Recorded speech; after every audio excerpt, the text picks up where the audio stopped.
আজকে দুপুরে রান্নাঘরে কি রান্না করলাম দেখো। এখানে আছে ফুলকপি, আলু, বড়ি দিয়ে মাছ দিয়ে পাতলা ঝোল।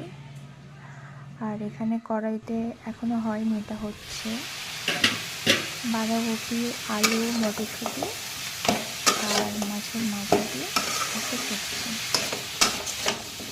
এটা একটু নাড়িয়ে একটু লবণ দিয়েছি, নাড়িয়ে ঢাকা দিয়ে রাখবো।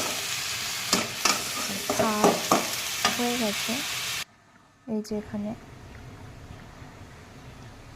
ফুটে গিয়েছে ভাতটা, এবার নামাবো।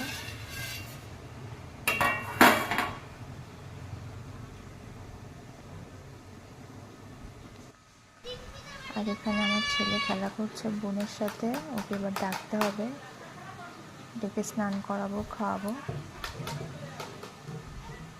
এই যে ধুলো মাটি এগুলো কুড়িয়ে ওই বালতিতে রাখছে, আর দুজনের হাতে দুটো লাঠি আছে, ওইটা দিয়ে ওরা রান্না করছে।